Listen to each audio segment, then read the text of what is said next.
En los inicios de la iglesia primitiva,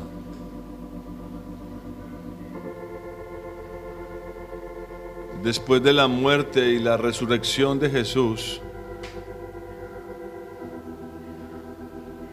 la iglesia no era conocida, no eran conocidos como cristianos. No se les llamaba cristianos, mucho menos evangélicos. No existía todavía una compilación de los evangelios. Eran conocidos como los del camino. Así los conocían. Así lo confirma el libro de Hechos.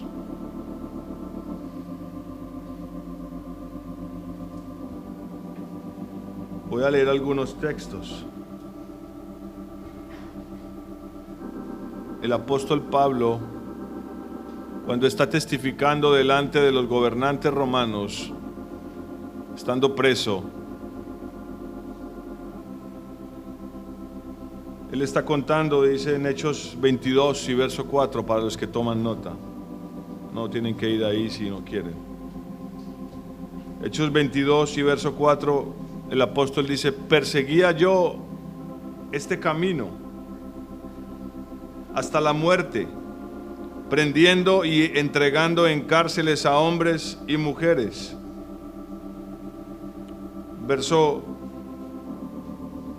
Capítulo 24 y verso 14 del mismo libro de Hechos. Capítulo 24 y verso 14. Pero esto te confieso, que según el camino, aquí está ya hablando con Félix. Pero esto te confieso, que según el camino que ellos llaman herejía, así sirvo al Dios de mis padres, creyendo todas las cosas que en la ley y en los profetas están escritas. Verso 22 del mismo capítulo 24 de Hechos. Entonces Félix, oídas estas cosas, estando bien informado de este camino, les aplazó diciendo: cuando descendiere el tribuno Lisias, acabaré de conocer de vuestro asunto. Y hay otros pasajes más en el libro de Hechos que confirman que ese movimiento naciente de discípulos de Jesús, el Nazareno, del cual decían que había resucitado, le llamaban el camino. ¿Qué fue lo que provocó que eso sucediera? Recuerde que estamos hablando del camino de Dios y el camino de los hombres. ¿Qué fue lo que provocó que eso sucediera? Las provincias eran pequeñas, los pueblos eran pequeños, y era fácil de alguna manera que se conocieran entre ellos, a menos de que pasaran de una provincia a otra que estaba un poco tal vez más lejana. Pero la manera como la gente vivía era de común entendimiento, era algo común y corriente entre la mayoría de personas. Aunque este fuera agricultor y de pronto este fuera ganadero, pero la forma de vivir, la cultura, por decirlo así, era muy semejante, aún pasando de un pueblo a otro, grande o pequeño. Cuando este grupo de personas, movidas por el Espíritu Santo, empiezan a extenderse por toda la región, como el Señor prometió que sería, que predicarían el Evangelio en Jerusalén, en Judea y hasta lo último de la tierra. Ellos empezaron a extenderse por todas las provincias y empezaron a vivir. Escuchen esto, es lo que quiero que capten. Empezaron a vivir de tal manera que la gente empezó a ver en ellos otro camino. Y por eso les decían los del camino. Esa esencia se ha perdido hoy, porque estamos hablando de los inicios de la iglesia cristiana, como la conocemos. Esa esencia se ha perdido, porque hoy cualquiera se hace llamar cristiano. No importa cómo viva, no importa si es mentiroso, si es adúltero, si no es fiel en su trabajo, él se hace llamar cristiano y lo cree.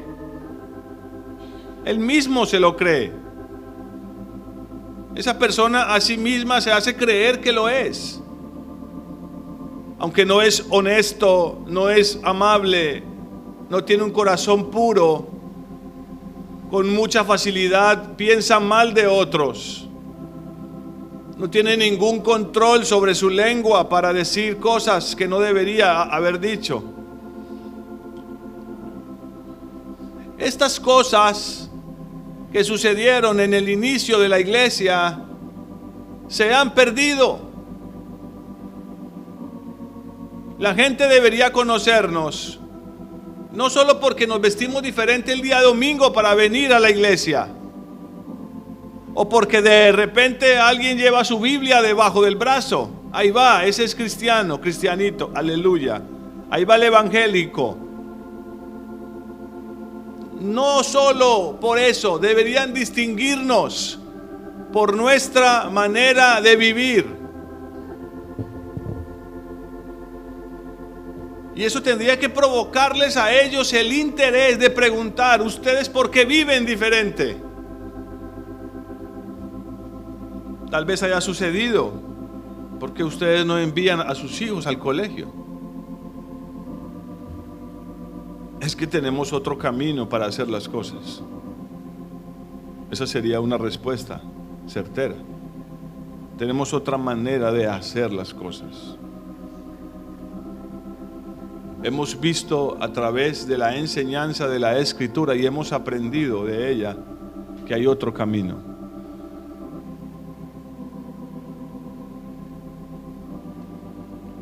Hoy, hermanos, el camino casi de la mayoría de la población en la tierra es casi el mismo. Podría resumirlo en esta frase: consigue lo que quieres, consigue lo que tú quieres, sin importar el costo, el precio, sin importar si tienes que pasar por encima de otros, pero consigue lo que tú quieres. No te niegues nada.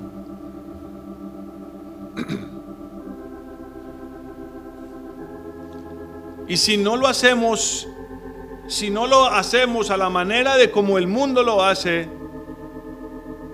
eso debería producir un choque. De hecho, el Señor le advirtió a los discípulos: mire, si ustedes viven como yo les enseño que vivan, el mundo los odiará. Hoy eso sucede en muchos lugares, pero lastimosamente también eso ha cambiado, porque hay lugares donde odian a los cristianos no por lo bueno, no por el camino diferente en el que viven, sino porque haciéndose llamar cristianos también son mal hablados, chismosos, mentirosos, avaros, ladrones. Y como iglesia, escuchen, amados, como iglesia necesitamos estar examinándonos para verificar, para comprobar de si estamos o no en el camino correcto.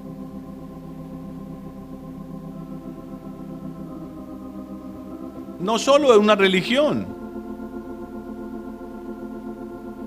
Ayer en el funeral de nuestra amada hermana Candelaria, me topé con muchas personas que han pasado por aquí, por la iglesia, que han venido, han estado unos domingos, se han ido, algunos que hasta se han bautizado aquí y ya no están.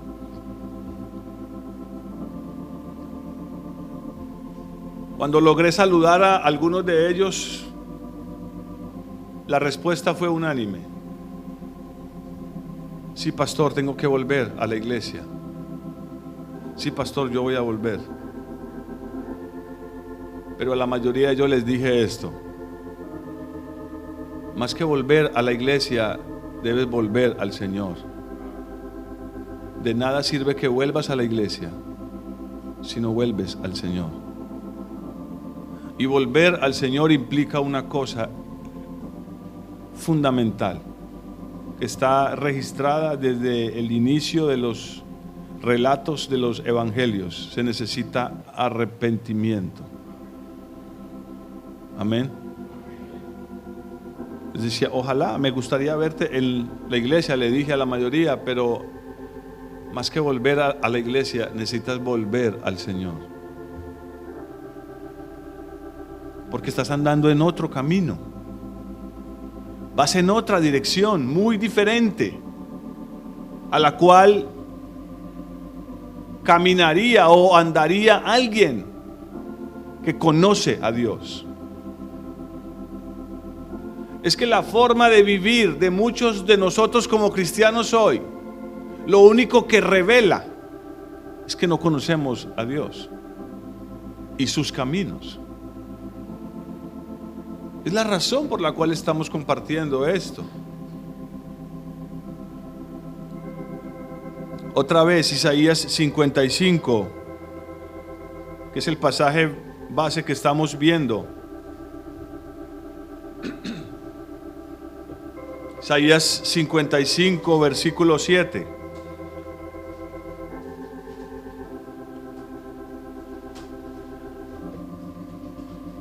Mientras lo buscan, como sé que algunos de ustedes no estuvieron en el funeral ayer, quiero compartir algo muy breve, un testimonio muy breve.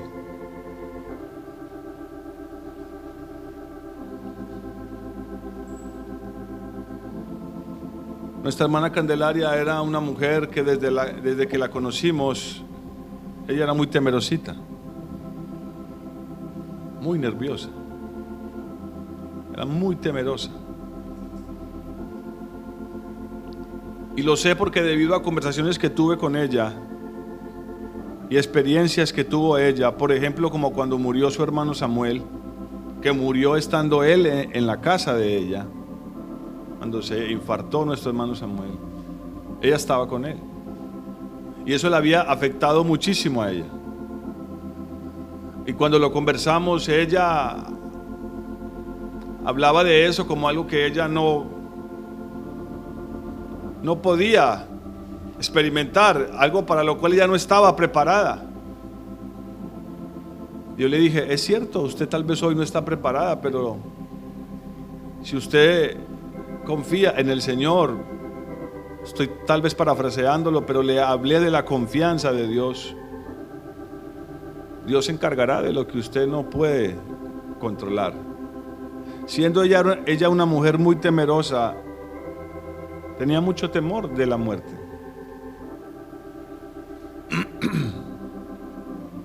Yo le contaba a los asistentes ayer al funeral que en el tiempo del COVID ella prácticamente se encerró en la casita y creo que tal vez es la única persona que yo conozco que no le dio COVID. Porque a todas las personas que yo conozco en mi cabeza sé que a todos les dio el COVID. Aquí creo que a todos nos dio, aquí creo que no hay nadie que diga no, a mí no me dio.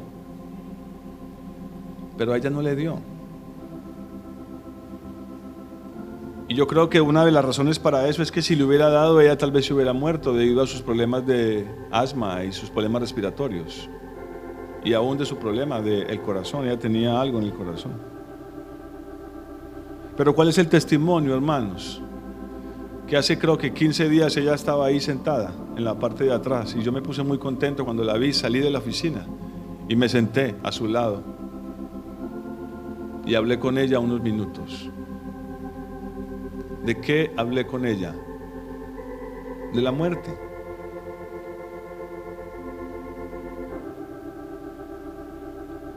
Yo no me sentía ahí para decirle que se iba a morir, pero yo ya sentía en mi corazón, y se lo dije a ella, que de parte del Señor su vida estaba llegando a su final. Su carrera en este mundo estaba llegando a su final. Y hablamos de la importancia y de la necesidad, hablé de aferrarse al Señor. Porque ya nuestro Dios venció la muerte.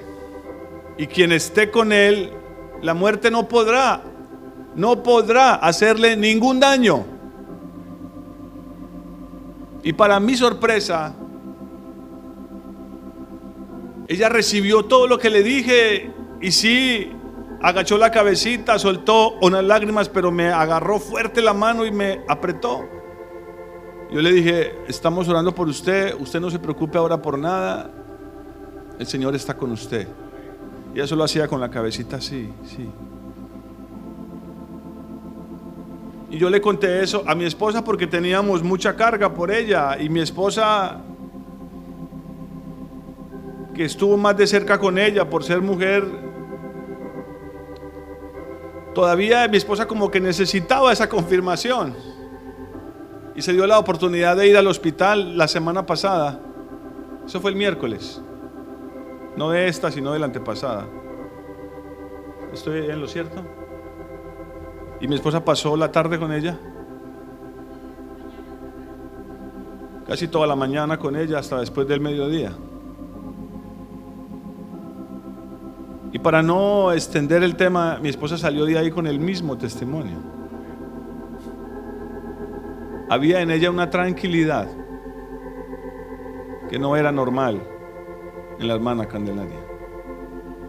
No era absolutamente normal en ella. Era algo sobrenatural. Y ayer cuando le compartía eso a sus hijas, especialmente creo que fue a la hermana Ingrid, ella decía que ella había notado lo mismo el día que ya la metieron en la UCI. La hermana Ingrid y Cindy estaban, sus dos hijas, hechas un mar de nervios, las dos. Cuando los médicos entraron para prepararla para la UCI, y la hermana Candelaria estaba totalmente tranquila. La Biblia dice que lo que se testifica entre 2 y 3 personas es veraz. Yo tengo la convicción de que nuestra hermana fue librada de algo que la aprisionó durante muchos años, la esclavizó durante muchos años, y eso se llama temor. Y estoy diciendo esto porque tal vez alguien más adelante escuche esto y este testimonio le pueda servir. El temor es algo muy terrible porque esclaviza a las personas, las ata, no les impide crecer. Pero ella fue librada del temor en sus últimos días. ¿Quién lo hizo? El Señor. Y la razón por la cual estoy testificando esto es porque creo que todos aquí necesitamos ser librados de algo, o de muchas cosas. Yo necesito ser librado de muchas cosas. Y lo que sucedió con nuestra hermana Candelaria me ha dado esperanza. Una esperanza que se aviva al considerar que realmente vale la pena confiar en el Señor y que es lo mejor que podemos hacer.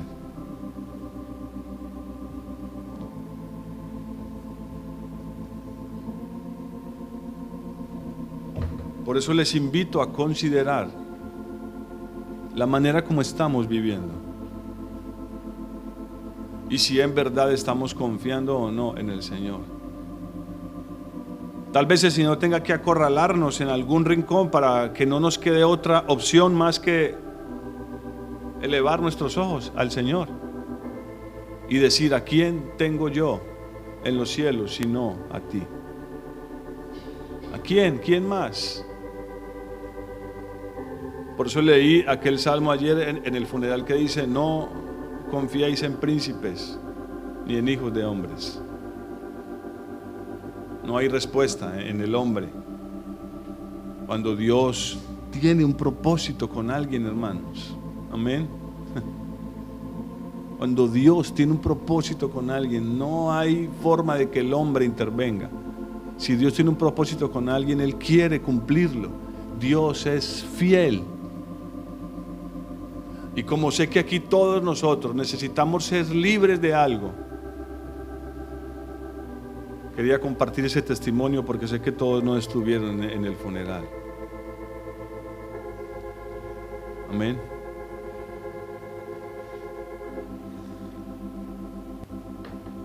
Damos gracias al Señor por la vida de nuestra hermana Candelaria. La extrañaremos, pero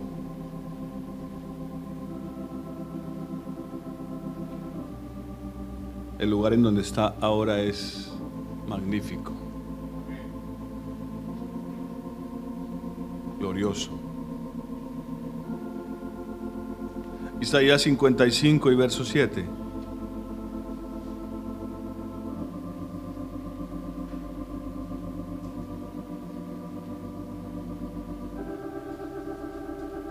Deje el impío su camino y el hombre inicuo sus pensamientos, y vuélvase a Jehová, el cual tendrá de él misericordia, y al Dios nuestro, el cual será amplio en perdonar. Debo recalcar nuevamente que la raíz de todos los caminos de los hombres se llama orgullo. Se llama orgullo y se llama obstinación. La obstinación es algo sumamente peligroso. Proverbios capítulo 19, versículo 3.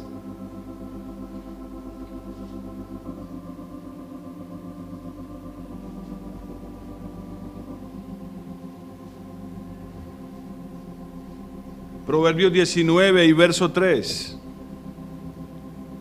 La insensatez del hombre tuerce su camino. O sea, el hombre puede ir caminando ahí y está caminando recto, pero su insensatez, o sea, el no ser sensato, el no razonar. Cuando el hombre ha perdido la capacidad de razonar, es casi como si estuviera al borde de un abismo, porque es lo que nos distingue de los animales. Los animales no pueden razonar, ellos actúan por instinto. Y la insensatez está ligada a la obstinación. Alguien obstinado es aquel que hace lo mismo una y otra vez y otra vez y otra vez.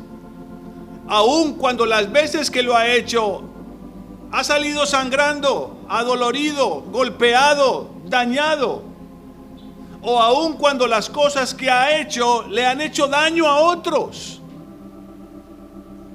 Pero él se obstina en seguir y continuar en ese camino.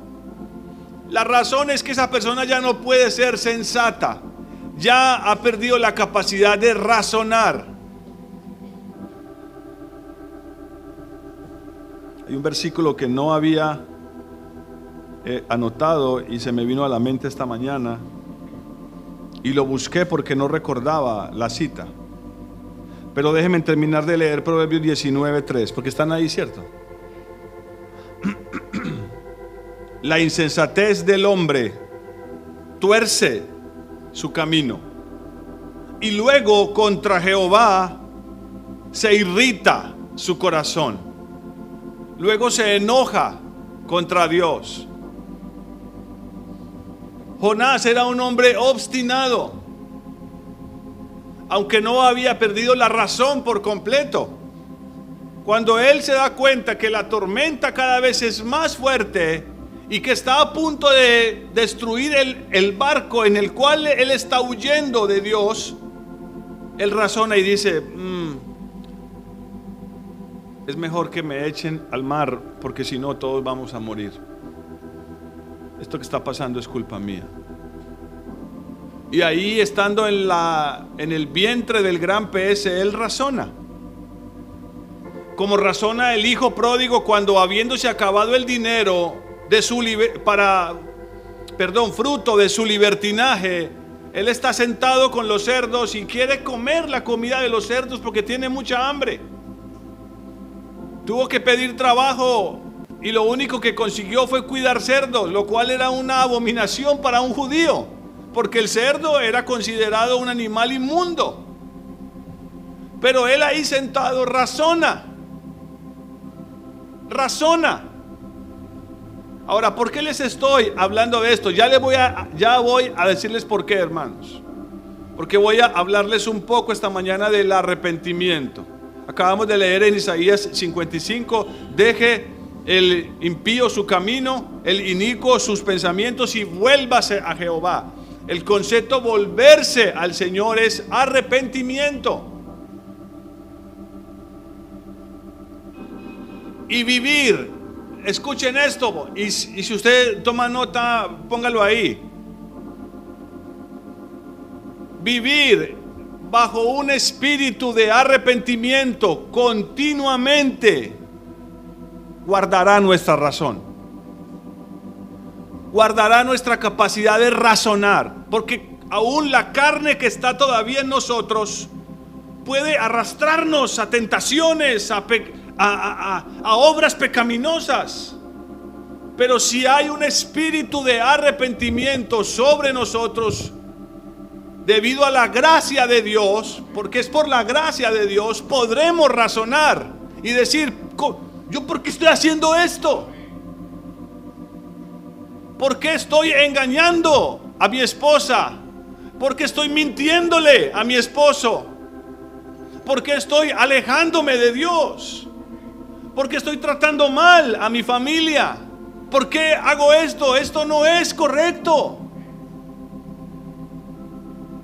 Pero cuando ya no hay razón, hermanos, cuando ya la razón se ha perdido, como voy a mostrárselos en este momento, como con Saúl, él había perdido la razón y ya sabía que su reino le había sido quitado por Dios, y ya el profeta ya no estaba para decirle lo que debía hacer, y él había dependido de lo que el profeta le dijera, aunque no le obedecía, pero sabía que lo necesitaba. Como sucede con muchas personas que están en desobediencia, saben que están caminando mal, pero de repente creen que si vienen a la iglesia las cosas no se van a desmoronar. Saúl pensaba que si tenía cerca al profeta, las cosas no se le iban a desmoronar.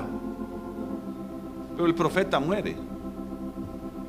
Y él, en su locura y en su falta de razón y en su obstinación, se va y consulta a una bruja. Se va con la idea de que si consulta a la bruja obtendrá la respuesta a lo que lo está agobiando en el momento y le está destruyendo su alma. Qué locura, hermanos. Por eso es que dice Primera de Samuel 15, vayan ahí por favor.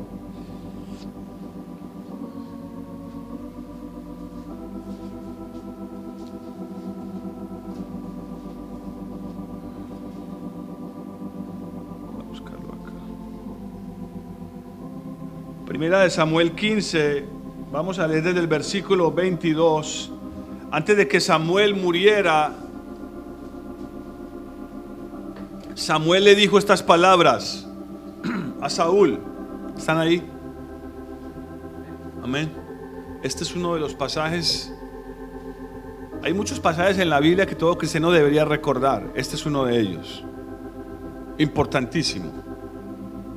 Y Samuel le dijo a Saúl: ¿se complace Jehová tanto en los holocaustos y víctimas como en que se obedezca a las palabras de Jehová? Ciertamente el obedecer es mejor que los sacrificios, y el prestar atención mejor que la grosura de los carneros. La esencia de la vida de Saúl era ocultar su desobediencia con sacrificios. Porque él había desobedecido al Señor. Y de repente se agarra la cabeza y dice: sí, Samuel, está bien, yo le fallé. Pero ten en cuenta que no fue solamente culpa mía, fue del pueblo, que ellos querían coger lo mejor del ganado. Pero está bien, ven y ofrece conmigo sacrificio como lo habíamos acordado, para que el pueblo vea que Dios está conmigo.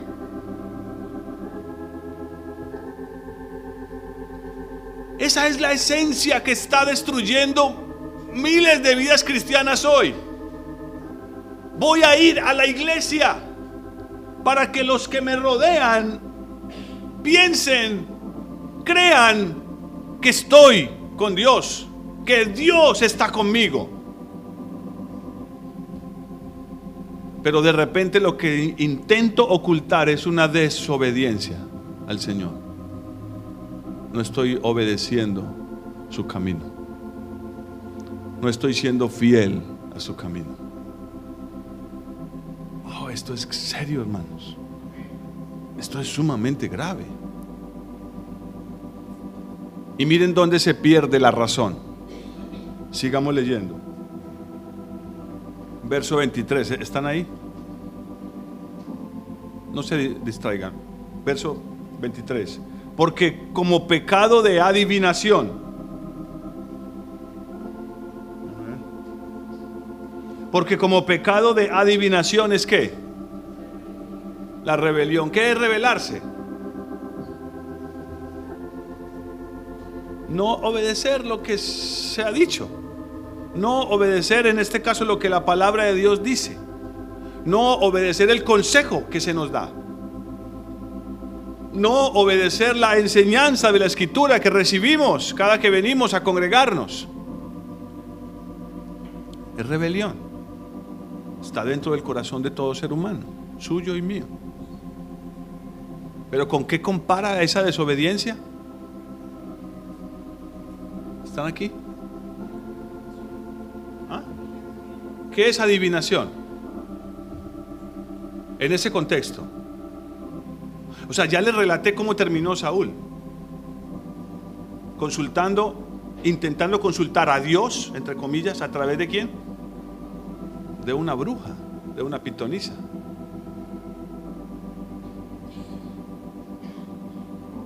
La adivinación ya tiene que ver con otros espíritus. No es un secreto que a Saúl lo atormentaba un espíritu maligno. Amén. Pero debido a que él nunca quiso dejar su obstinación, perdió la razón. Estoy leyéndoles esto para que ustedes y yo notemos algo: que la rebelión, o sea la desobediencia, que está producida por mi orgullo, por mi arrogancia, que me lleva a obstinarme, es decir, a continuar haciendo lo que estoy haciendo. Y bendito Dios, si todavía usted y yo sabemos que lo que estamos haciendo no es correcto, hasta ahí todavía hay esperanza, hasta ahí todavía hay salvación, porque puedo clamar y decir: oh, pero ¿cómo es posible que yo esté haciendo esto? Ya voy a mostrárselos. Señor, ¿qué debo hacer? O al hermano que es más sabio: ¿qué debo hacer, hermano? Pastor, ¿qué debo hacer? Porque escuchando su predicación me doy cuenta que no estoy haciendo lo que es agradable ante los ojos de Dios. Y todavía mi razón me hace entender que necesito cambiar, porque esa razón está bajo un espíritu de arrepentimiento. Porque como pecado de adivinación es la rebelión, y como ídolos e idolatría es ¿qué? Como ídolos e idolatría es la obstinación. Otra vez, la obstinación es hija del orgullo. Y el orgullo es lo que es la raíz de todos los caminos de los hombres, suyos y míos. Y con el orgullo no se negocia, hermanos. Con el orgullo no se negocia. Es imposible. Es como intentar negociar con un oso salvaje. Cuando él tenga oportunidad y su instinto así lo dicte, él te comerá. Él va a destrozarte. No importa lo que hagas. No se puede negociar con la obstinación y el orgullo de nuestro corazón, porque el orgullo no razona. No razona, hermanos. Esta verdad está en toda la escritura. En Génesis 6 el Señor dice: voy a destruir toda la creación, a todo ser humano, porque ya perdieron la capacidad de razonar. Hasta las intenciones de su corazón. Las intenciones son todas de continuo. ¿A dónde?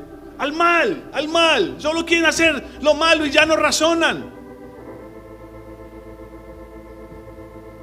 Aún en la torre de Babel, Dios dice: voy a tener que descender y confundirlos, porque ya no razonan y no van a desistir de hacer la obra. Y eso no es lo que deben hacer. Oh Dios, yo cuando veía esto, yo sí le dije: Señor, tenemos un grave problema. Esto sí es un grave problema, hermanos. Si esto que le estoy compartiendo a usted no le preocupa hoy, déjeme ser sincero con usted, es posible que ya haya perdido algo de la razón, si no toda. Esto me preocupa muchísimo. El orgullo ligado a la rebelión y a la obstinación está totalmente envuelto en otros espíritus malignos: adivinación e idolatría. Adivinación e idolatría. Y miren lo que sigue diciendo. Entonces, versículo 24, Saúl dijo a Samuel: yo he pecado. Yo he pecado. Sí, he pecado. No sé si le saldría una lagrimita, no lo sé. La Biblia dice que Esaú procuró el arrepentimiento. ¿Cómo? ¿Con lágrimas y lo consiguió? No. Yo creo que es importante cuando derramamos lágrimas delante de Dios. Amén. Pero el arrepentimiento no es solo lágrimas. Y tampoco es solo decir: he pecado. Sí, he pecado. Cuando ya no puedo esconderlo, porque la reacción primaria es decir: yo no fui. Como al niño que cogía ahora para decirle algo malo que estaba haciendo y me dijo, yo le dije: sí, yo sé que eres tú. Porque es la reacción natural de un niño. Pero cuando se vio atrapado dijo: sí, es que yo quería hacer tal cosa.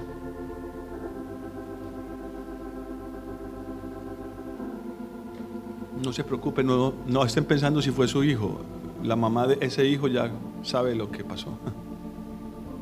Solo estoy dando esto como un ejemplo para que entendamos que es que no es posible confiar en nuestro corazón, hermanos. No hay forma, no hay cómo negociar con el orgullo. La naturaleza que hay ahí está caída. Y Samuel dice: sí, está bien. Perdón, Saúl, he pecado. He quebrantado el mandamiento de Jehová y tus palabras. Perdóname, Samuel, he quebrantado el mandamiento de Jehová y tus palabras. Pero es que temí al pueblo, o sea, es culpa del pueblo. Si en su arrepentimiento o el mío, yo tengo la necesidad, hermanos, ¿me están escuchando? Padres que tienen hijos, si ustedes confrontan a sus hijos en cuanto a un pecado y ellos sienten la necesidad de involucrar a otra persona en su arrepentimiento, ahí no hay arrepentimiento. ¿Me están oyendo, hermanos? Sí, mamá, yo lo hice, pero fue que mi hermano o fulanito me dijo que lo hiciera. Ahí no hay arrepentimiento, hermanos. Si no queremos perder la razón, y caer por completo en las garras del orgullo y la obstinación, necesitamos estar vigilantes para saber y conocer si verdaderamente estamos viviendo bajo un espíritu de arrepentimiento verdadero o no. Porque es la única manera de poder conocer el camino de Dios. Por eso cuando Félix escucha predicar a Pablo, él se espanta y dice: esto es demasiado para mí. Vete, después conversamos. Después hablamos del asunto. Casi me persuades. Pero la razón no puede usarse, así como, puede usarse para lo bueno, también puede usarse para lo malo. Temí al pueblo y consentí a la voz de ellos. Perdona pues ahora mi pecado. Ahí son palabras bonitas, hermanos. Samuel, perdóname, desobedecí. Papá, perdóname, yo te desobedecí. Ahora siento, hermanos, que como papá debemos estar sumamente atentos, vigilantes. Tenemos la urgencia de conocer si el espíritu de arrepentimiento verdadero sí está viniendo sobre nuestros hijos cuando cometen pecado. Ahora que entiendo esto y la relación entre la razón y la obstinación y cómo una cosa destruye la otra, ¿me siguen? ¿O es complicado esto? La razón es la capacidad de pensar y decir, como ya lo mencioné, yo ¿qué estoy haciendo aquí? El endemoniado gadareno tenía tanta influencia espiritual sobre su vida que él no podía razonar. Vivía entre los sepulcros, espantaba a la gente, golpeaba al que se le acercaba, pero cuando Dios quita esa influencia espiritual de sobre él, ¿cómo lo encuentran? Sentado al lado de Jesús en sus perfectos ¿qué? Cabales. La palabra griega es en su razón. Por eso cuando alguien pierde la razón, ¿cómo le dicen? Está loco.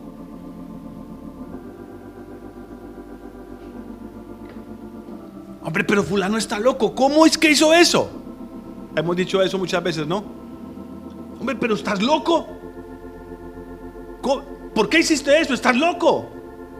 ¿Qué estoy diciendo? Perdiste la razón. Y es muy fácil, hermanos, que eso suceda a cualquiera de nosotros. Porque todos aquí hemos hecho locuras, ¿no? Locuras que en realidad el nombre que tienen es pecado. Este hombre había hecho una locura. Locamente has actuado, le dice el profeta.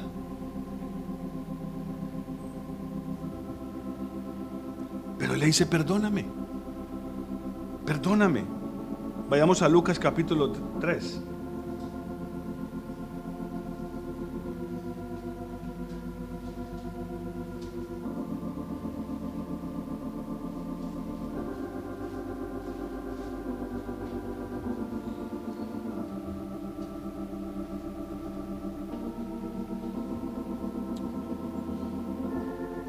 Perdóname, dice Saúl, he pecado, desobedecí el mandamiento.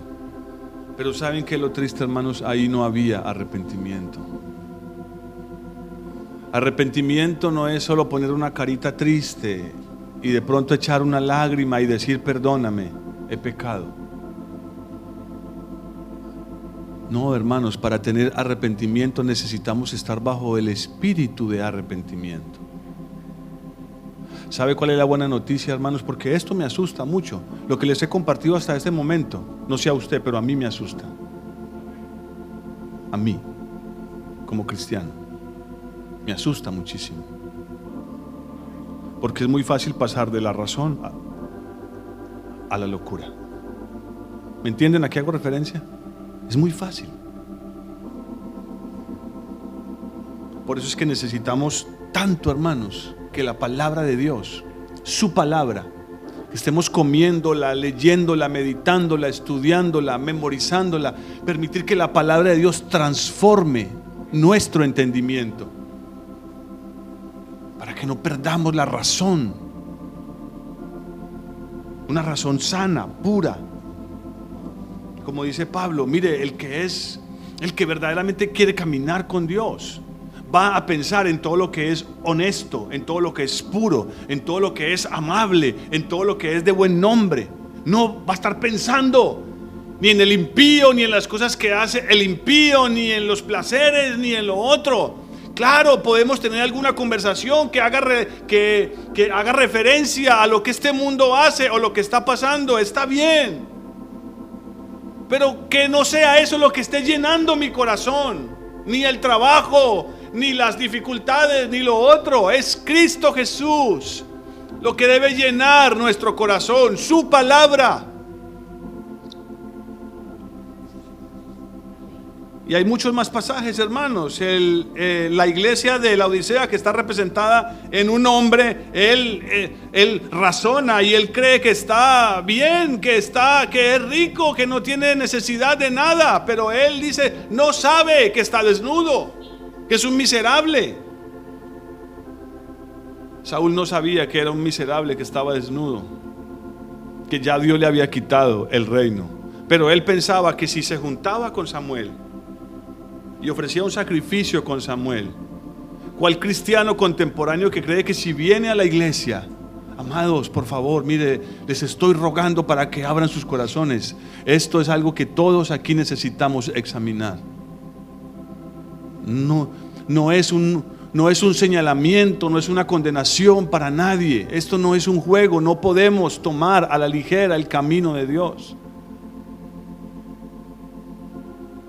porque ni siquiera sabemos cuántos días más estaremos sobre esta tierra. No lo sabemos, hermanos.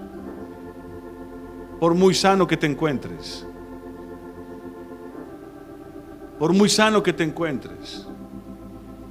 Perdonen que mencione esto. La hermana Candelaria, es que no recuerdo su nombre, como le dicen Chepa, la hermana Josefina, ella estuvo aquí un tiempo.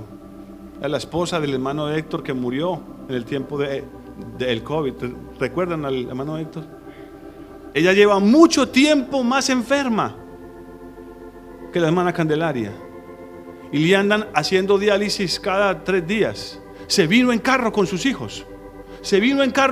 Para estar en el funeral de su hermana, y ella estaba mucho más enferma, ha estado hospitalizada, grave, nos hemos enterado. Mire, oren por la hermana Chepa, que está hospitalizada y está muy grave. Y ahí sigue, se vino en carro, porque los tiquetes estaban carísimos.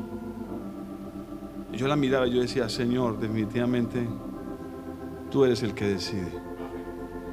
Gracias a Dios que tú eres el único que sabe si alguien está listo o no. Qué grande es tu misericordia. Yo la miraba y yo aquí dentro decía, qué grande es la misericordia de Dios. Pero no se trata de si alguien está más sano o más enfermo. No, hermanos, no lo sabemos. Es hora de meter nuestros pies, aunque torcidos, en el camino recto de Dios, sin mirar atrás, sin desviarnos ni a izquierda ni a derecha, y pedirle al Señor hoy, que es lo que quiero que terminemos haciendo, que traiga sobre nosotros, como lo prometió, porque Él lo prometió, el espíritu de Elías, que venga sobre nosotros hoy, para que andemos en sus caminos. Lucas capítulo 3.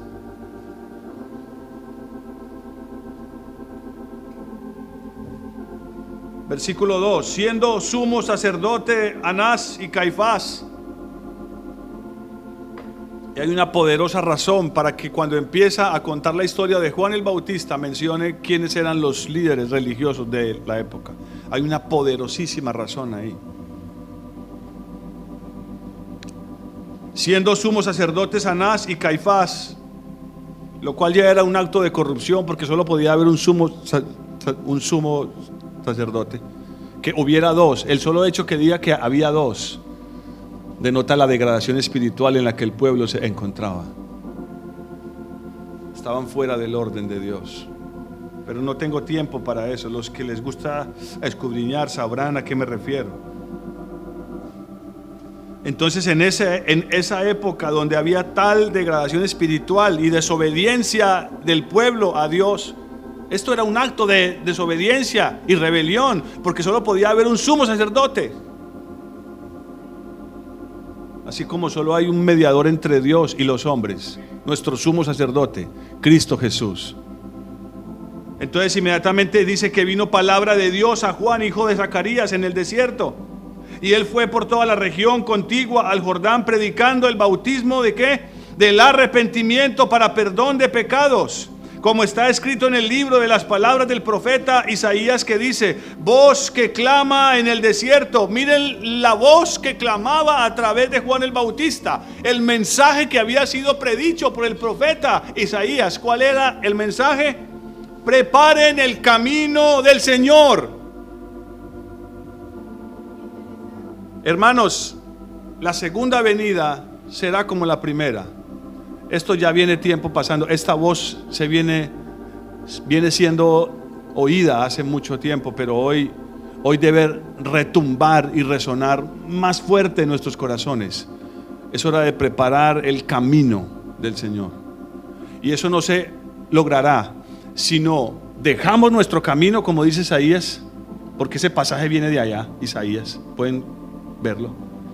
Ese pasaje viene de allá, es: deje el impío su camino, para preparar el camino del Señor. Y ahí lo va a relatar el profeta Juan. Preparen el camino del Señor y enderecen sus sendas. Todo valle se ha rellenado y se bajará todo monte y todo collado. Y miren esto, y los caminos torcidos, ¿qué pasará con ellos? Sean enderezados, y los caminos ásperos. Esto me gusta tanto, hermanos. Y los caminos ásperos sean ¿qué? Allanados, suavizados, dice el griego. Puede que estemos en el camino, pero puede que nuestros caminos no estén rectos. Puede que nuestros caminos sean ásperos. ¿Cómo necesitamos entender y recordar que nuestra relación con los demás determina si en verdad estamos o no con Dios? Si soy áspero con los demás, hermanos, eso está reflejando que aquí adentro algo no está bien. No se puede ser áspero, duro con otros, si estoy caminando con Dios. Porque si eso sucede, entonces no entendemos bajo qué espíritu estamos. Aquí están los dos hijos del trueno, los Boanerges. Señor, ¿quieres por favor permitirnos pedir que caiga fuego del cielo y consuma a estos samaritanos perversos que no te quieren? El Señor les dice: ustedes no saben de qué espíritu son. Les está diciendo que su aspereza, su dureza, es fruto de una influencia espiritual. ¿Estamos aquí?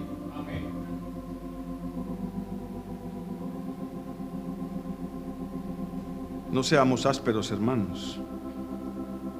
No seamos duros. Los caminos torcidos sean enderezados y los caminos ásperos sean allanados. Y toda carne vea la salvación de Dios. Y entonces decía a las multitudes que salían para ser bautizadas por él: oh generación de víboras, ¿quién os enseñó a huir de la ira venidera?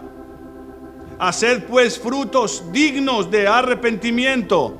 Haced pues frutos dignos de arrepentimiento, y no comencéis a decir dentro de vosotros: tenemos a Abraham por padre, porque os digo que Dios puede levantar hijos a Abraham aún de estas piedras. Hermanos, la palabra profética confirma que lo que les estoy diciendo en esta mañana es de Dios, porque el hermano Dyson no sabía lo que yo iba a compartir, de quién en verdad somos hijos. Una falta de arrepentimiento hará lo que provocará en nosotros lo que provocó en los fariseos, de decir: no, pero nosotros, a ver, detente, somos hijos de Abraham. Y esa discusión está en Juan 8, y le dice: no, ustedes son hijos del diablo. ¿Por qué?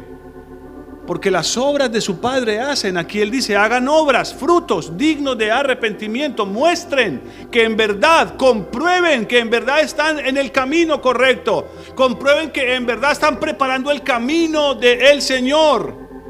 Pero desde el inicio, cuando dice que había 2 sumos sacerdotes, está declarando que no estaba el pueblo dentro del camino de Dios. Estaban siguiendo su propio camino. Entonces les dice, no empiecen a decir dentro de ustedes, somos hijos de Dios. Decir que era hijo de Abraham era lo mismo que decir, soy hijo de Dios. Porque Abraham era el padre de la nación. Él les dice, no. ¿Y sabe por qué le llama generación de víboras? Hoy puede que suene insultante la idea de que te digan generación de víboras.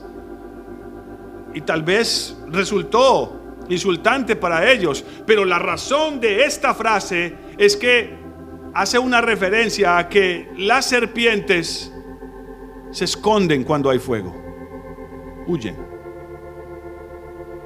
Y lo que estaba predicando Juan el Bautista era fuego. Él se los dice. Sigamos leyendo. Verso 9. Y ya también el hacha está puesta a la raíz de los árboles. Por tanto, todo árbol que no da buen fruto se corta y se echa en el fuego. Voy a...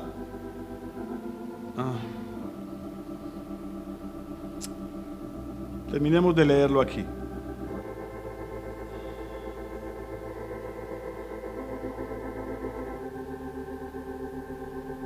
Vamos en el verso 10. Y la gente le preguntaba diciendo, entonces, ¿qué haremos? Juan el Bautista estaba investido por el espíritu de Elías, el espíritu de arrepentimiento. ¿Qué haremos? Le dicen ellos. Razonan y dicen, ¿qué es lo que necesitamos cambiar? Porque esa es la idea. Arrepentimiento. ¿Saben qué es arrepentimiento? Es cambiar nuestra manera de pensar. Pero literalmente en el original, arrepentimiento quiere decir que fulanito va en este camino, en esta dirección, y de repente razona por obra del Espíritu Santo y la gracia de Dios. Razona que ese camino que lleva es un camino equivocado y da la vuelta y camina en otra dirección. Ese es arrepentimiento. Es que usted y yo reconozcamos que nuestro camino, o sea, nuestras obras, el fruto que estamos dando de nuestra vida, no es el correcto. Hermano, pero ¿por qué estás diciendo eso si yo estoy aquí en la iglesia? Mírame, ¿te gusta mi nueva corbata? No, hermanos. La tentación de guardar las apariencias no solo era de los fariseos, también es nuestra. Por eso el Señor les llama hipócritas. Dicho de paso, hoy suena como una ofensa que le digan a alguien hipócrita. En esa idea era la expresión que se usaba para aquellas personas que participaban en el teatro y actuando de forma teatral fingían ser otra persona dentro del teatro. Es la raíz de la palabra hipócrita. Tomó con el tiempo una connotación de algo ofensivo, pero es que yo estoy actuando como si fuera otra persona. Entonces, ¿qué haremos?, le pregunta la gente, verso 10. Y él respondiendo les dijo, el que tiene 2 túnicas, dé al que no tiene. El que tiene que comer, haga lo mismo. O sea, les está diciendo que tienen que cambiar algo. Amén. Hermanos, de verdad, el venir a la iglesia y la vida cristiana está cambiando nuestra vida, o solo cambió algo cuando lo conocimos. De repente dejaste de fumar y ya no tomas licor. Gracias a Dios por eso. Ambas cosas son sumamente dañinas para el cuerpo y nos involucran en costumbres y en prácticas que definitivamente no van con la manera de vivir de Dios. Amén. Amén. Pero no basta. No basta, hermanos. Por eso cuando se habla de las obras de la carne hay 2 listas. Una es adulterio, fornicación, homicidios, y la otra ¿cuál es? ira, contiendas, disensiones, maledicencia, malas palabras, chismes, pensar mal de otros. ¿Qué haremos? Y sigue diciendo, vosotros, vinieron también, verso 12, unos publicanos para ser bautizados y le dijeron, maestro, ¿qué haremos? Y él les dijo, no exijáis más de lo que está ordenado. Eran cobradores de impuestos. No exijan más de lo que está ordenado. Si van a hacer su trabajo, háganlo ¿cómo? Bien. Sean honestos en su trabajo. Vivir bajo un espíritu de arrepentimiento es ser honesto en el trabajo. Cumple con tu horario. Si eres empleado, si eres patrón, paga lo justo.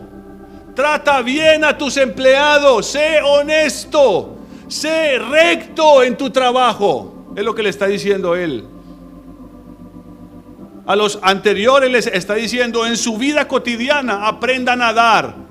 No sean avaros. No sean tacaños. Compartan con otros. Y eso tiene un contexto. Principalmente tiene que ver con los de la familia de la fe, como la Escritura dice. Esa verdad está clara en Tesalonicenses, en Corintios. Si tenemos la intención de dar, porque el Señor está moviéndonos a dar, en lo primero que tenemos que pensar es en los hermanos de la iglesia, antes que en los de la calle. Yo conozco cristianos que prefieren dar en la calle que en la iglesia. No sé, de pronto sospechan que el pastor va a hacer con la plata otra cosa. Pero delante de Dios, lo digo con temor, pero con toda veracidad. Cuando alguien ha marcado un sobre y lo ha puesto ahí como ofrenda, pues yo lo he dejado en ese sobre y lo he respetado para ayudar a otras personas. Hace poco un hermano me dio una cantidad considerable y me dijo, hermano, sentimos de Dios dar esto para una ofrenda. Y tuve la libertad, aunque no lo hago, de decirle sí lo voy a usar. Y le mencioné la persona, y no voy a decirlo porque no es correcto, pero no lo hago, no es la costumbre. Pero como él me había preguntado por esa persona, yo le dije sí, es de Dios, vamos a usarlo con esa persona. Y así lo hemos estado haciendo. Qué miedo que yo intente quedarme con algo que alguien puso ahí como ofrenda para alguien.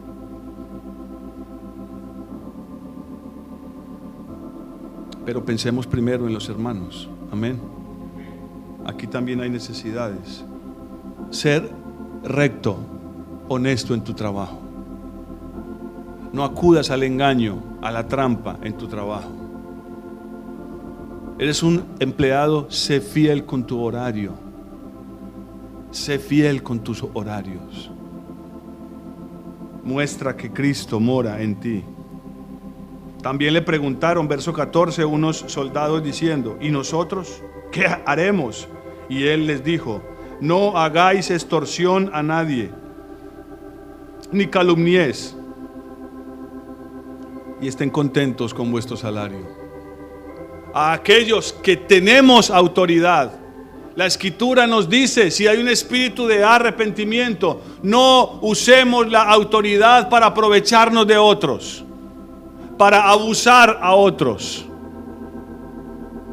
Y lo último, creo que es una cosa, hermanos, que claramente manifiesta si hay una persona a la que le está faltando sumergirse en ese espíritu de arrepentimiento.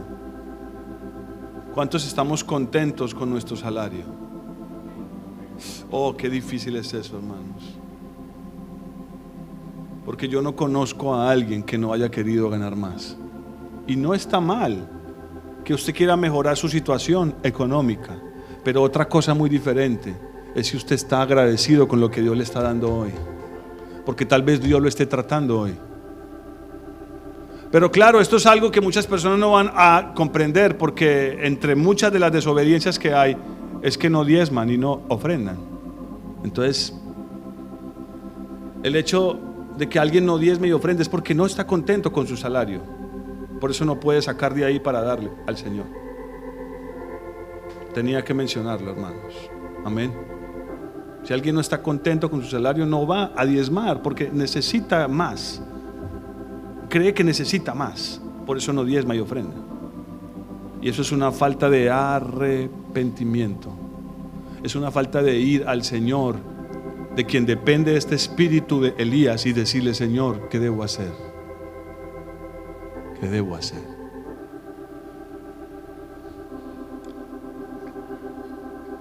Y voy a terminar porque este mismo relato está en Mateo 3.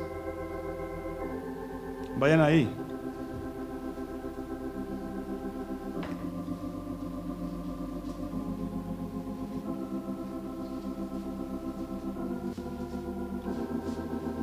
Quiero leer, pueden comparar los dos relatos en su casa. Ya ese es el último verso, pero voy a leer eso por una razón. Porque alguien puede estar diciendo: hermano, pero lo que estás leyendo pasó hace 2000 años. Eso fue cuando el Señor vino y estaba Juan el Bautista predicando. ¿Eso qué tiene que ver conmigo hoy? Voy a demostrarles por la Escritura que este pasaje tiene vigencia hoy, por lo que menciona aquí Mateo, que no menciona Lucas. Hay algo que Mateo menciona de lo que dijo Juan el Bautista que solo puede suceder hoy, que no sucedió en ese día. ¿Están aquí? Esto es muy importante que lo vean. Por eso a veces es bueno, muy bueno, comparar pasajes. Vamos a leer desde el verso 9, Mateo 3, verso 9. ¿Están ahí? Y no penséis decir dentro de vosotros mismos: a Abraham tenemos por padre. Porque yo os digo que Dios puede levantar hijos a Abraham aún de estas piedras. ¿Qué estaba diciendo? ¿Será que estaba rodeado de muchas piedras y vio alguna piedra y señaló eso? Es posible, pero sospecho que no. Mire lo que sigue. Y ya también, verso 10, esta es la gran diferencia entre este pasaje y el de Lucas. Y ya también el hacha está puesta a la raíz de los árboles. Por tanto, todo árbol que no da buen fruto es cortado y echado en el fuego. Yo les pregunto, ¿eso pasó en la primera venida? Porque ese pasaje está haciendo alusión al juicio de Dios. Lea Mateo 25. Cuando el Señor separa a las ovejas de las cabras, cuando separa el trigo de la cizaña. ¿Qué hace con la cizaña? ¿La echará ¿dónde? En el fuego. ¿Y eso cuándo lo hará? Según esos pasajes, no voy a ir ahí por el tiempo, pero según cuándo lo hará, en su venida. Aquí está hablando de algo que iba a suceder ahora, no que iba a suceder en ese tiempo. Cuando él dice que ya el hacha está puesta a la raíz de los árboles, lo cual leímos en Lucas, pero Lucas no dice el resto de lo que está diciendo aquí Mateo, sino que dice: por tanto, todo árbol que no da buen fruto es cortado y echado en el fuego. Más adelante Jesús mismo habla de que cuando venga el juicio de Dios, Él echará en el fuego, y allá será el lloro y el crujir de dientes de aquellos que no obedecieron al Señor, que se buscaron su propio camino para no caminar en el camino de Dios, no prepararon el camino de Dios, no lo enderezaron, no quitaron las asperezas, se aferraron a su propio camino. Este pasaje es para hoy. Por lo tanto, al igual que los publicanos, que los soldados y que los que fueron a buscar el bautismo de Juan, deberíamos nosotros decir con ellos: ¿qué haremos? ¿Qué debo cambiar? Señor, y si no tienes todavía la sensibilidad para oír la voz del Señor, búscate a alguien. Yo no soy Juan el Bautista, pero creo que Dios puede hablarte y decirte si algo debes cambiar, y tú estar dispuesto a cambiarlo. Pongámonos de pie.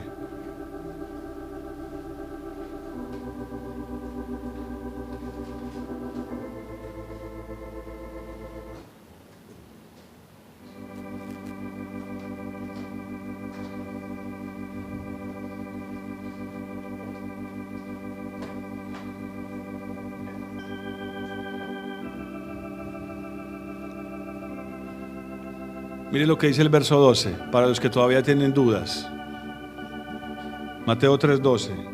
Su aventador está en su mano. Su aventador está en su mano y limpiará su era y recogerá su trigo en el granero y quemará la paja en fuego que nunca se apagará. Eso no sucedió en la primera venida. Es una alusión directa a la segunda venida de Cristo. En la primera venida Él lo dijo expresamente: vine a salvar lo que se había perdido. Y aun cuando se enfrentó a hombres y mujeres que merecían el juicio y la condenación de Dios, les dijo: yo no los juzgaré. En el día final eso sucederá. La palabra que escucharon los juzgará. Mi Padre lo hará. Este pasaje, hermanos, esta verdad. Por eso es que Malaquías dice que es necesario que Elías venga antes. Y Dios, que es fiel, hermanos, gracias, Padre, por ser tan fiel. Él lo enviará. Amén. ¿Creen eso? Pero el pueblo salió al desierto a buscarlo. Hermanos, si el espíritu de arrepentimiento ya está sobre la tierra hoy, porque estamos en el tiempo de la segunda venida, como lo prometió, ¿por qué no está sobre nosotros? Sencillo. Parece que no estamos buscándolo. No estamos saliendo de nuestro camino para ir a buscarlo. Fue lo que el pueblo hizo. Salió de su comodidad, de su camino, y se fueron al desierto a buscarlo. Juan el Bautista pudo empezar a caminar por todas las regiones como lo hizo Jesús. ¿No creen? No, la tarea de él no fue esa. Jesús sí fue por todas las regiones. Juan el Bautista se quedó en el desierto. Y el que necesitaba, el que razonaba, todavía razonaba, fue a Juan. Fue y lo buscó en el desierto. Ahí se encontró el Señor con Moisés, como nos decía la palabra profética hoy. Creo que es sumamente claro, hermanos.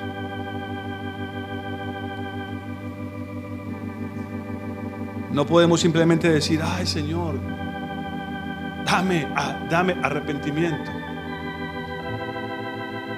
Tenemos que salir a buscarlo, tenemos que hacer algo, hermanos. Salir a buscarlo implica decir: estoy caminando mal. Eso es lo que significa salir a buscarlo. No es que te vayas ahora en un taxi a ver a dónde lo encuentras o en qué iglesia está. Es dejar mi camino, es reconocer que tal vez la forma como tú y yo estamos caminando hoy no es totalmente agradable a Dios. Hay todavía baches en el camino y hay que allanarlo. Todavía el camino está áspero. No está formado en ti el carácter de Cristo, manso y humilde. Todavía soy áspero, soy duro. No puedo pedir perdón. No soy capaz. Que lo hagan otros. Porque como yo estoy caminando y viviendo, estoy bien. No. Inclinemos nuestros ojos. Perdón, inclinemos nuestras cabezas, cerremos nuestros ojos. Pidámosle gracia al Señor esta mañana. Pidámosle gracia al Señor esta mañana. Gracia, oh Dios, para entregarte mi ser.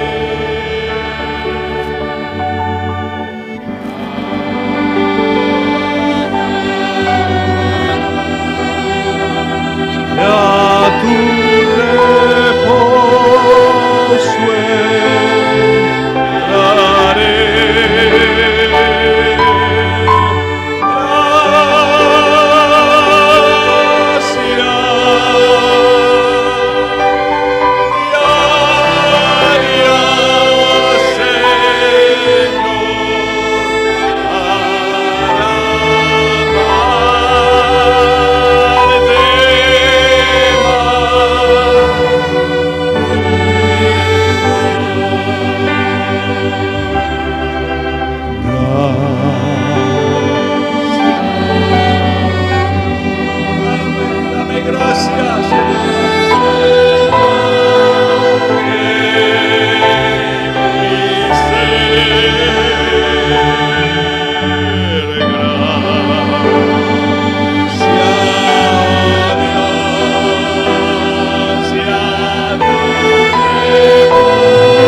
palabra es clara, Señor. Clara como el agua, Señor. En realidad no hay nada que sea difícil de entender en lo que hemos visto hoy en tu palabra. Pero, Señor, nuestro corazón es obstinado. Nuestro corazón es obstinado y alejado de la razón. Ayúdanos. Es tiempo de examinar nuestros caminos. Es tiempo de examinar nuestros caminos. Y si hay que abandonarlos, pues lo haremos, Señor. Dame gracia. Dame gracia. Es tiempo de preparar el camino del Señor. Todo monte se ha bajado. Todo valle se ha alzado. De quitar todo lo áspero, todo aquello que nos hace tropezar. ¿Qué cosas te están haciendo tropezar? La televisión te está haciendo tropezar. Abandónala. El internet te está haciendo tropezar. Abandónalo. El celular te está haciendo tropezar. Hazlo a un lado. Clama al Señor. Amistades, relaciones con otras personas te están haciendo tropezar. Déjalas. Apártate. Abandónalas. Tu manera de pensar y de hablar te hace tropezar. Abandónala. Clama al Señor esta mañana. Dile: Señor, limpia mi mente, mi corazón. Pon guarda en mi boca, Señor. Que mis palabras sean de gracia, sean limpias.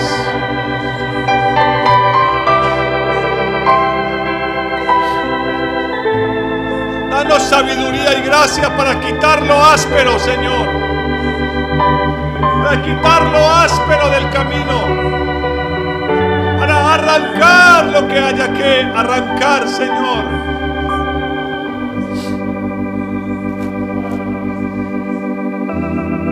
Ministra con tu espíritu en esta mañana. Padre, me asusta, Señor. No quiero ser como Saúl. No quiero ser como Saúl. Sé que hay una naturaleza en mí que es como la de Saúl. Líbrame, Señor. Líbrame. Que no termine yo escondiendo, ocultando mi desobediencia con sacrificios. Que aquí ninguno termine ocultando su desobediencia o su rebelión con tan solo venir a la iglesia, Señor. Vuélvenos a ti. Necesitamos volvernos a ti. Es importante estar aquí en la iglesia. Es muy importante venir y congregarnos. Pero vuélvenos a ti, Señor. Necesitamos volvernos a ti. Quita la locura de nuestros corazones. Devuélvenos la razón. Devuélvenos la razón. Para que seamos capaces de hacer lo que el Hijo pródigo hizo, Señor. Oh, mi Cristo.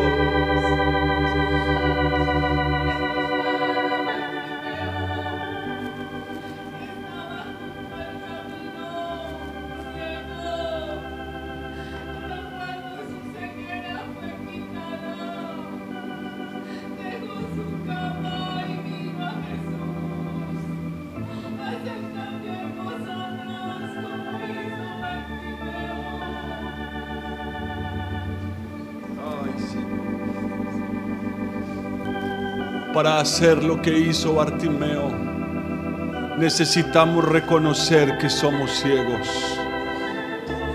Los fariseos no querían reconocer su ceguera. Tú les dijiste: si fuerais ciegos no tendríais pecado. Pero por cuanto decís: ahora vemos, vuestro pecado permanece. Ay, Señor, de verdad que estamos ciegos, Señor. Y tú eres el único que puede abrir nuestros ojos. Ayúdanos, te lo suplico. Ayúdanos. Que todos los que estamos aquí esta mañana, con sinceridad podamos decirte: Señor, ¿qué haremos? ¿Qué debo cambiar, Señor? ¿Qué estoy haciendo mal? Estoy siendo buen padre, Señor. Estoy siendo buen esposo, buena esposa. Estoy siendo una buena madre, Señor. Muéstrame. Estoy siendo un buen hijo o un buen hermano, Señor. Háblame. Muéstrame. Que el espíritu de Elías venga sobre mí. Venga sobre nosotros. Venga tu espíritu.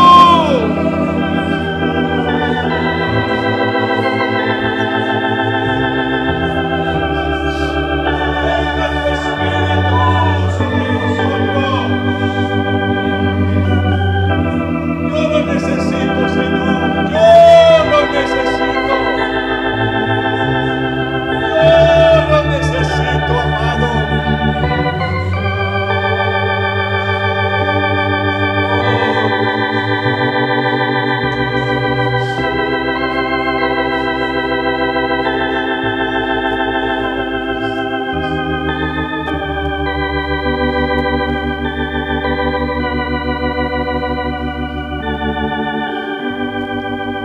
Cristo, te coronamos,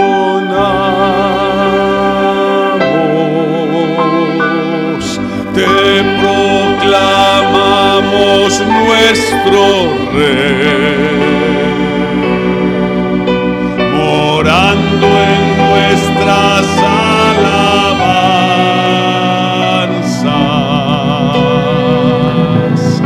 Te exaltamos, Señor,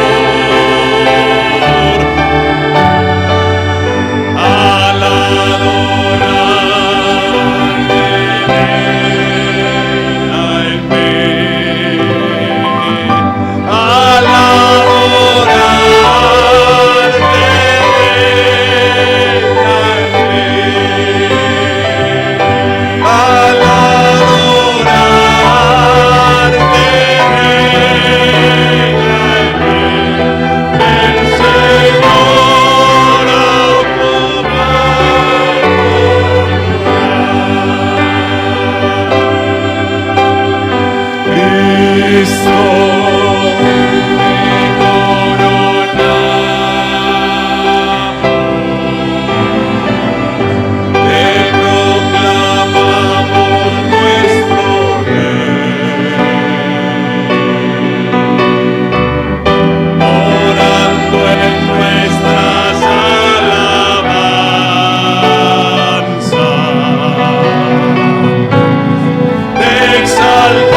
Reina, te ruego. Reina sobre cada hogar, te suplico esta mañana. Señor, reina sobre cada hogar. Reina, que la sangre del Cordero esté en los dinteles de las casas de cada familia de esta congregación. Señor, la sangre del Cordero, fruto del arrepentimiento, esté en nuestras casas, en nuestras puertas, en nuestros corazones.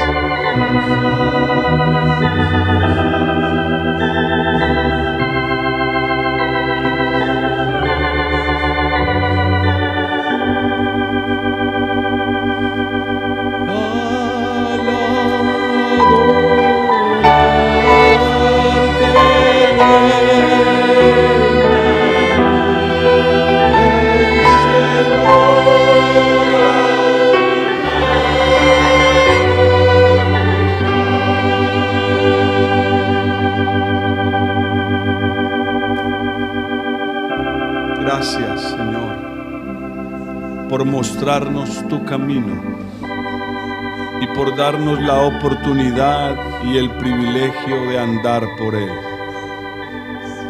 Que escudriñemos tus caminos, que vayamos a tu palabra para que ella nos muestre cómo caminar, qué cambiar, cómo vivir.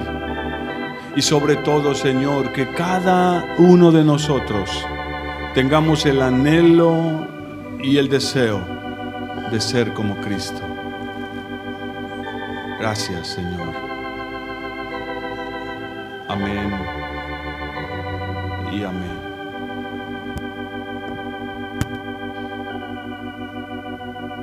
Pueden tomar asiento.